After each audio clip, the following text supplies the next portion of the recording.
Let's zoom in on South Africa and one of Oprah's schools for young girls on the continent. A $40 million educational institute for disadvantaged children, where in 2007, several girls were sexually abused, and family were only allowed to see their children no more than once a month. Now, a former satanic church leader is blowing the whistle about Oprah's school in South Africa and its ties to the international child trafficking trade. So, the other person again that we mentioned earlier. Yes. Okay. So, Oprah Winfrey had a school here in South Africa, Oprah Winfrey School for Orphans, quite a while ago. It was years ago. He was very much involved with that as well. And the children disappeared from there. He was very much involved with that. Was this as a scandal? Like, was this a known thing? Yeah. Go and Google it. So if I Google missing kids from Oprah's preschool, it will come in up. South Africa, it will come up. So what happened to those kids? You guess. They were used in sacrifices? Really? So okay, I don't know if any of this is true. I don't know anything about this. But if that is true, that's shocking. This is what I've heard from people who knew the perpetrators very well. And this is one of the founding members of the South African Satanic Church and the person who funded a lot of the legal stuff. So that guy was up to some really dark stuff, eh? So the children that disappeared from that specific school, a lot of them were never found. And if I ask you, if I sit here and ask you, how many children do you know that go missing in this country? We're not talking about the world yet. We're talking about this country. Okay, how many children goes missing in this country that they are never found? Their bodies are never found. I think the majority. Oprah has funded various schools in poor parts of the world, including Haiti, South Africa, and Uganda. And they all have one thing in common. Children have reported sexual abuse, and children have gone missing. Yet the authorities in these jurisdictions never act against the schools. The local media are terrified to report on the cases. Occasionally a whisper gets out, but then it quickly gets deleted. Like this BBC News article, which was published on October the 12th, 2011, during a surge in disappearances connected to an Oprah-funded school. Days later, the article was memory holed, never to be seen again. Only screenshots remain. Why is the media, including local news outlets, so determined to bury this story? According to a former Ugandan paralegal, whose firm had direct dealings with the school, it's not just silence, it's payoffs. Journalists, editors, even investigators.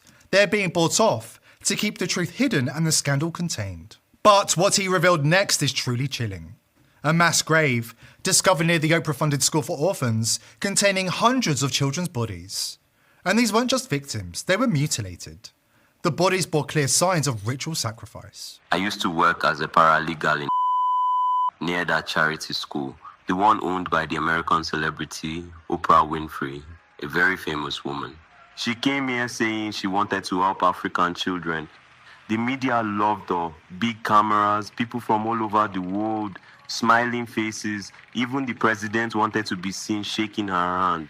But what was happening behind the cameras? It was terrible, evil. The school looked beautiful. Clean buildings, laptops, books. But children were disappearing. Mostly the orphans. No parents, no family to ask questions. At first, people thought they ran away. But too many were missing. Too many. Everyone in the area knew something was wrong. We whispered, but we were afraid. The police, they did nothing. They were paid off. I saw the envelopes, I saw the men. I even knew one officer who tried to ask questions. He was moved to a small town on the other side of the country, just like that. Eventually, the whispers got louder. Then one day, we found it. It was behind the school grounds, hidden under plastic sheeting like a tarp. There were bodies underneath, small ones, dozens, maybe hundreds. Some were old, some were mutilated and cut apart. Many had marks on them, ritual markings. I don't like to say it, but it was clear. These children were sacrificed. I wanted to speak. I called someone I trusted in the media. A journalist came, he saw it. He took pictures. He promised to report it.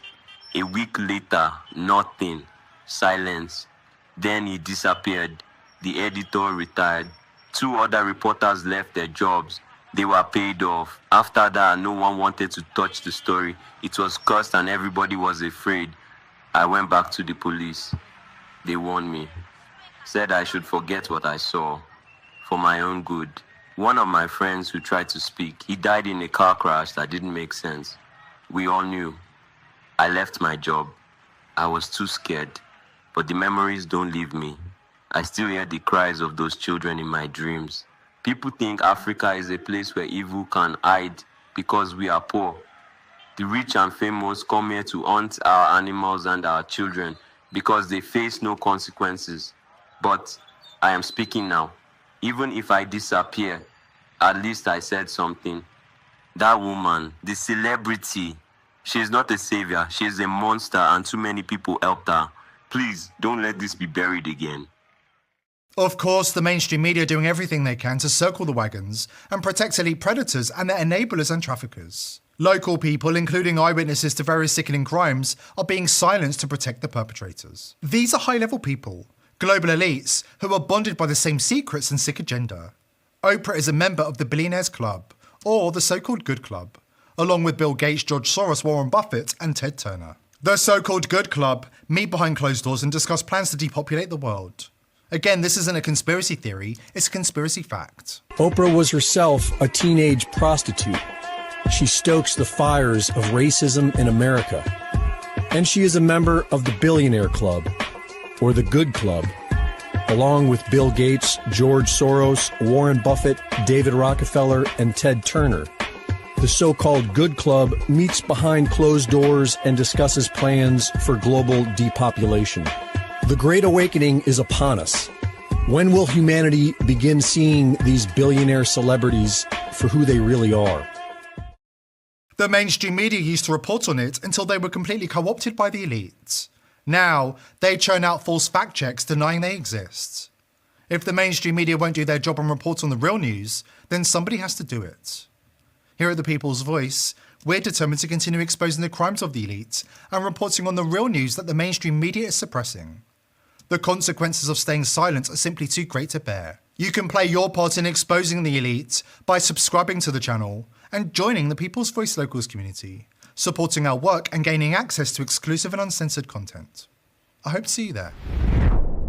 Government agencies, NSA, CIA, Mossad, you name it, are tapping your every move online, feeding their globalist surveillance machine. Your VPN isn't saving you, your VPN is spying on you.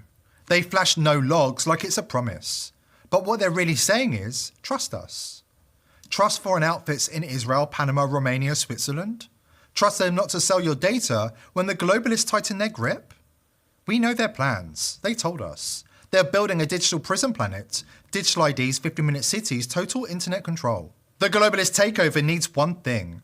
Every click, every search, every move you make online in their hands. You think you're safe? Mossad has just been busted spying on White House officials. Nobody's safe. I don't know about you, but it boils my blood knowing they're chaining the internet to their globalist agenda. That's why I've partnered with VP.net, the world's first verified privacy network. They don't promise trust, they prove it.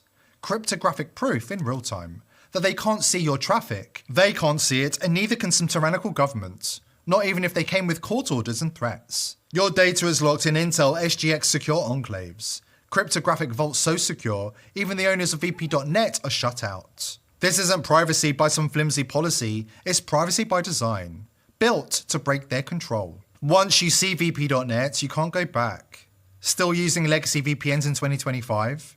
That's like wiring your brain straight into the surveillance matrix. Strike back against the digital overlords by visiting vp.net/TPV. It's privacy by design because the internet's their battlefield and vp.net is your shield.